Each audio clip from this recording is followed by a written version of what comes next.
I'll say straight up to you, John McCain, and the press knows this, is genuinely a friend of mine. I've known John for 35 years. He served our country with extraordinary courage, and I know he wants to do right by America. But the harsh truth is, ladies and gentlemen, you can't change America when you boast. And these are John's words. Quote, "The most important issues of our day, I've been totally in agreement and support of President Bush." Ladies and gentlemen, that's what he said.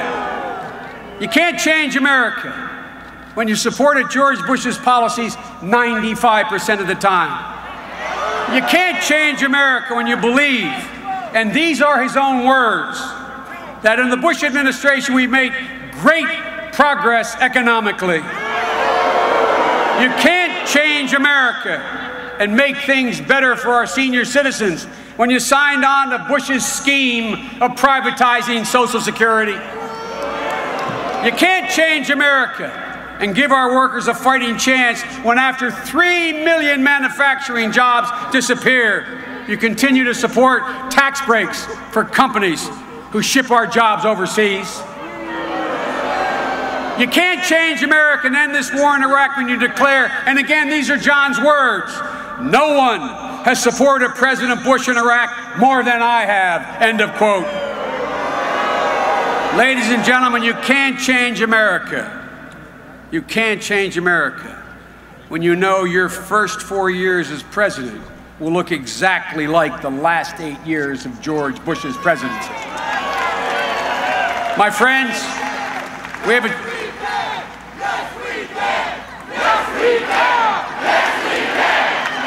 Yes, we can.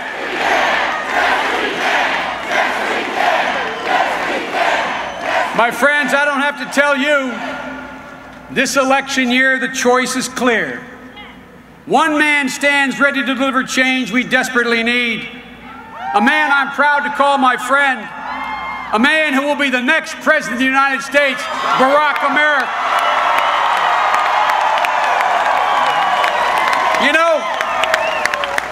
You learn a lot of things being up close with a guy. You learn.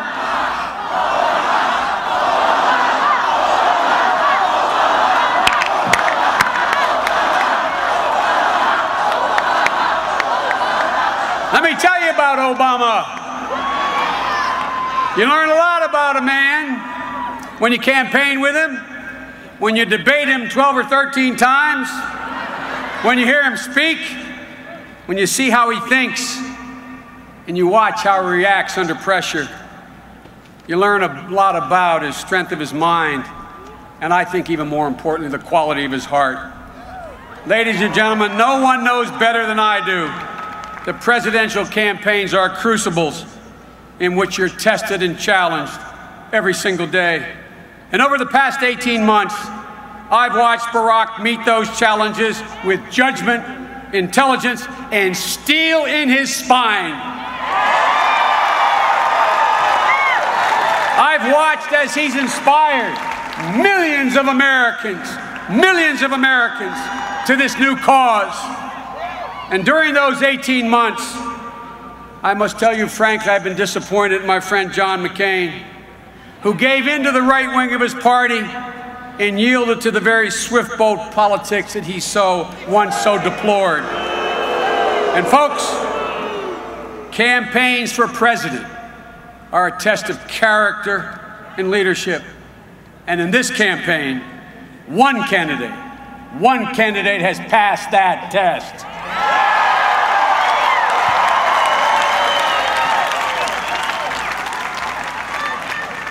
Barack has the vision, and what you can't forget, you know his vision, but let me tell you something. He also has the courage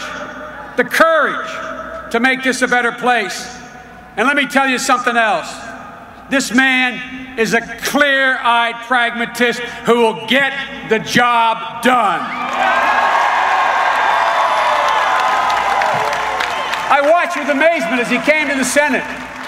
I watched with amazement. He made his mark literally from day one, reaching across the aisle to pass legislation to secure the world's deadliest weapons, standing up to some of the most entrenched interests in Washington, risking the wrath of the old order to pass the most sweeping ethics reform in a generation.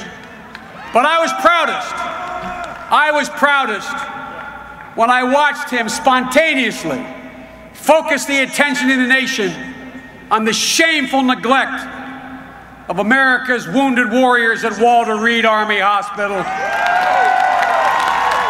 Ladies and gentlemen,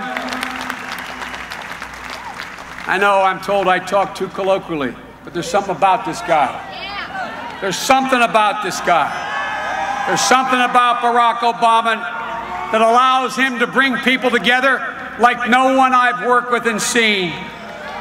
There's something about Barack Obama that makes people understand if they make compromises, they can make things better. It's been amazing to watch him. But then again, that's been the story of his whole life. I'll end where I began. This is a man raised by a single mother who sometimes was on food stamps as she worked to put herself through school. By grandparents from the prairies of Kansas who loved him.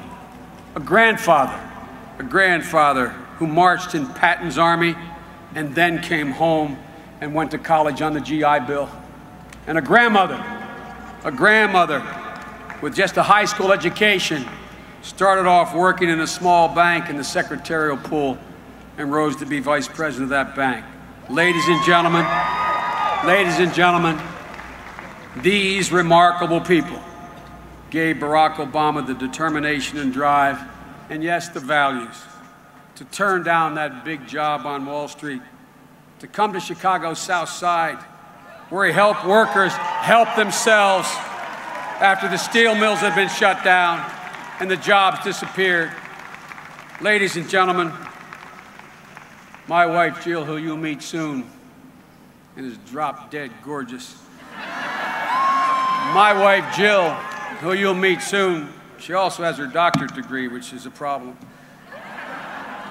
But all kidding aside, my wife Jill and I are honored to join Barack and Michelle on this journey, because that's what it is, it's a journey. We share the same values, the values that we had passed on to us by our parents, and the values Jill and I are passing on to our sons Beau and Hunter and Ashley. Ladies and gentlemen, I'm here for their future. I'm here for the future of your kids. I'm here for everyone I